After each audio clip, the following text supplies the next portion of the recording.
আর একটা দোয়া শিখাই দেই, ইনশাআল্লাহ এই দোয়া করলে রিজিক তো বাড়বে ইনশাআল্লাহ। আপনার যত ঋণ আছে ইনশাআল্লাহ আল্লাহ পাক শোধ করে দিবেন। বিশ্বাস করলেন না? এই দোয়া শিখাই দিচ্ছি, এই জন্য আমাকে হাদিয়া দেওয়া দরকার, স্পেশালি আমাকে এখন হাদিয়া দেওয়া দরকার। গুরুত্বপূর্ণ দোয়া শিখাই দিচ্ছি। আলী রাদিয়াল্লাহু আনহু বলেছেন, কোন ব্যক্তির যদি পাহাড়ের সমানও ঋণ থাকে, এই দোয়া যদি আমল করে আল্লাহ পাক ওই ঋণও শোধ করে দিবেন ইনশাআল্লাহ। আর ঋণ কেমন জানেন? ওই যে এখন মানুষ ঋণ নিচ্ছে 1 কোটি টাকা ব্যাংক থেকে, 2 কোটি টাকা ব্যাংক থেকে, হ্যাঁ, কত বছর, 10 বছরের জন্য, 20 বছরের জন্য বাড়ি করছে, তাই না? তার ধারণা এমন যে সে মারা গেলে তার ঋণটা কেউ না কেউ শোধ করে দিবেই দিবে, তাই তো? আর আল্লাহ রাসূল কি বলছেন দেখেন, একজন মারা গেছেন, নবী সাল্লাল্লাহু আলাইহি ওয়াসাল্লামের সময় একজন মারা গেছেন, তো নবী করিম সাল্লাল্লাহু আলাইহি ওয়াসাল্লাম বলছেন, এই ব্যক্তির কি কোনো ঋণ আছে?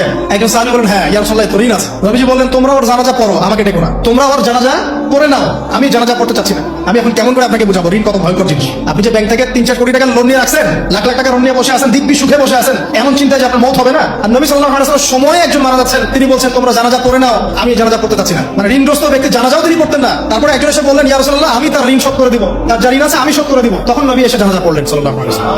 তো আপনার এই কোটি কোটি টাকা ঋণ শোধ করার লোক তো রেডি আছে নাকি? আছে না? সমস্যা নেই, আপনার জানাজা পড়া হবে, আপনার মিলাদও হবে, আপনার একটা বড় সড় দোয়াও হবে ইনশাআল্লাহ। কিন্তু আল্লাহ পাক বলেছেন, শহীদ, আল্লাহর পথে যুদ্ধ করে শহীদ হয়েছে, এই ব্যক্তির আত্মাও ঝুলে থাকে যতক্ষণ পর্যন্ত তার ঋণটা শোধ করা হয়। এবার বলেন আমি কি বুঝাবো? আর কিছু বলতে হবে? তো এখন সেই দোয়া শিখাচ্ছি আপনাদেরকে, যে দোয়া শিখলে আপনার ঋণ থেকে বাঁচবেন ইনশাআল্লাহ। কত দিবেন বলেন? আচ্ছা, হ্যাঁ, এই তো শুকরিয়া। দোয়া করবেন যেন আল্লাহ পাকের দিনটাকে আল্লাহর জমিনে প্রতিষ্ঠা করতে পারি। আমার সাথে বলেন, দোয়াটা হচ্ছে, আল্লাহুম্মা ইকফিনি বিহালালিকা আন হারামিকা ওয়া আগনিনি বিফাদলিকা আম্মান সিওয়াকা। এই দোয়াটা ছোট না? এটা মুখস্থ করবেন, সেজদায় পড়বেন, নামাজে সেজদায় পড়বেন, আত্তাহিয়াতু দরুদ শেষ তারপরে পড়বেন, নামাজ শেষে হাত তুলে পড়বেন, যখন তখন শেষ রাতটা করবেন, ইনশাআল্লাহ দেখবেন আপনার ঋণ বলতে কিছু থাকবে না ইনশাআল্লাহ। যদি থাকেও, বড় কোনো ঋণ থাকেও, আল্লাহ পাক অন্য কোনো মাধ্যমে এটা শোধ করার ব্যবস্থা করে দিবেন ইনশাআল্লাহ। লালমনিরহাটের 100 একর জায়গায় যত ধান হয়, এতগুলো ধান যদি আপনার আমল নামায় লেখা থাকে, মানে আপনার আমল নামা তাকদিরে আপনার তাকদিরে যদি লেখা থাকে যে আপনি 100 একর জমির ধান খাবেন তারপর মরবেন, আছে না লেখা? একটা দানা কম বেশি হবে।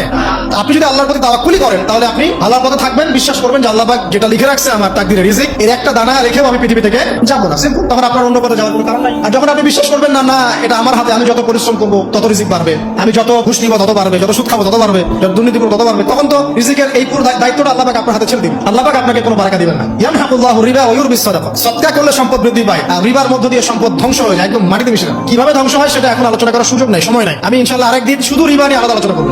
এটা সমাজের নিচু লেভেল থেকে উঁচু পর্যন্ত দরিদ্র মানুষদেরকে আরো দরিদ্র করবে, আর ধনীদেরকে আরো ধনী করবে।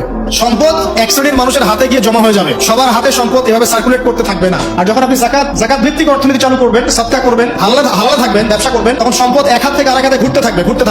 এটা এমনি বুঝবেন না, ইনশাআল্লাহ আরেকদিন বুঝাবো। আসেন, যে দারিদ্রতা দূর করতে চান, সচ্ছলতা চান, কয়েকটা কাজ করেন। এই যে বললাম, 1 নাম্বার সূরাতুল ওয়াকিয়া তেলাওয়াত করেন, 5 ওয়াক্ত নামাজ জামাতে পড়েন, ডেইলি কিছু সময়ের জন্য কোরআন তেলাওয়াত করেন, আর আল্লাহর কাছে রিজিক চান, জিকির বেশি বাড়ায় দেন। পারবেন না ইনশাআল্লাহ?